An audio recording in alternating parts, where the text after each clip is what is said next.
우리가 세상을 바꾸는 기도를 하지 않으면 세상이 우리를 바꿀 겁니다. 성경에 보면 세상을 바꾸는 기도가 많이 나와 있습니다. 우리나라의 경우 전쟁의 역사를 바꾸어놓은 부산 초량교회 기도회가 있었습니다. 낙동강 전선에서 치열한 공방전이 벌어지던 때에 전국 피난민 목회자 기도 집회를 열었습니다. 교회 전체가 울음바다가 되었습니다. 밤낮 없는 회개 기도가 있은 후에 3일 만에 인천 상륙작전이 이루어진 것입니다. 전세가 역전되었고 서울을 수복하기에 이르게 된 것입니다.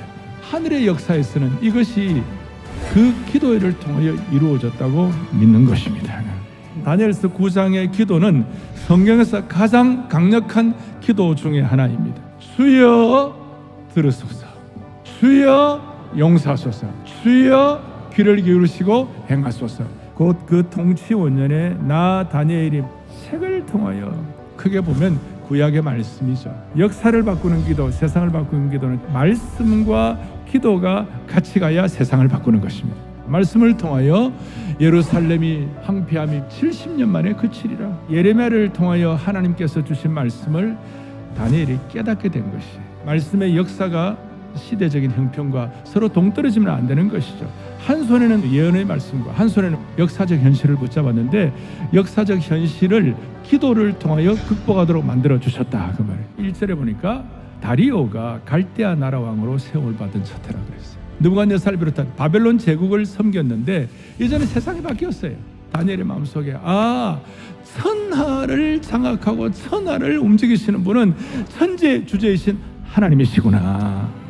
시대를 분별하는 하나님의 사람이 된 것이에요. 지혜와 총명을 주었다 그랬어요. 문제를 풀 때에 내 문제로 먼저 시작하지 말고 하나님이 역사의 주권자심을 믿고 그분에게 먼저 의탁하는 기도가 중요하다는 것이에요. 혁혀이 쌓여있는 수많은 삶의 난자 앞에서 여러분과 제가 다른 방식으로 문제를 해결하지 말고 먼저는 정말 절박한 다니엘 같은 기도를 통하여 문제를 푸는 은혜가 있기를 바라는 것이에요. 말씀의 은혜를 가지고 자연스럽게 기도가 뿜어져 나오기를 바라는 것이에요.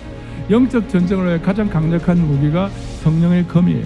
그러니까 영적 전쟁의 모든 무기가 갖추어져도 마지막에 기도의 뚜껑을 덮어야 해결이 되는 것이에요. 함께 기도의 짐을 져야 세상이 바뀌는 거예요. 함께 합심해서 기도하고 함께 연합 기도를 해야 기적과 능력이 나오게 되는 것이에요. 에스겔에 보니까 하나님께서 친히 다니엘을 의롭다고 그랬어요. 다니엘은 민족의 죄악을 고발하는 것이 아니라 자신의 죄를 동일시하여 기도에 무릎을 꿇었다. 같이 아파, 같이 통곡하고.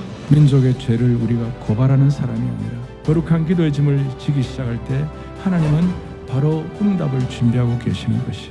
우리가 이런 어떻게 보면 거대 담론을 가지고 하나님 앞에 기도할 때 하나님 우리 개인에게도 많은 것들을 허락해 주시는 거예요. 기도의 짐을 진 자에게 첫째, 인생의 평안한 쉼을 주시는 것이. 그리고 둘째는 하나님의 상급이 있는 것이. 자동적으로 부흥이 따라오게 되는 것입니다. 우리가 살다 오면 고난도 겪고 원망을 하고 싶은 그런 상황도 있을 수 있어요. 그런데 하나님께서 욥기 마지막 뒷부분 42장 자신을 비난했던 친구들을 위하여 기도한 이후부터 하나님께서 놀라운 축복을 주신 것이. 의인의 간구는 역사하는 힘이 많은 줄로 확신합니다. 여러분 주여 삼창 우리가 할 때에 하나님이 반드시 역사하실 줄로 믿습니다.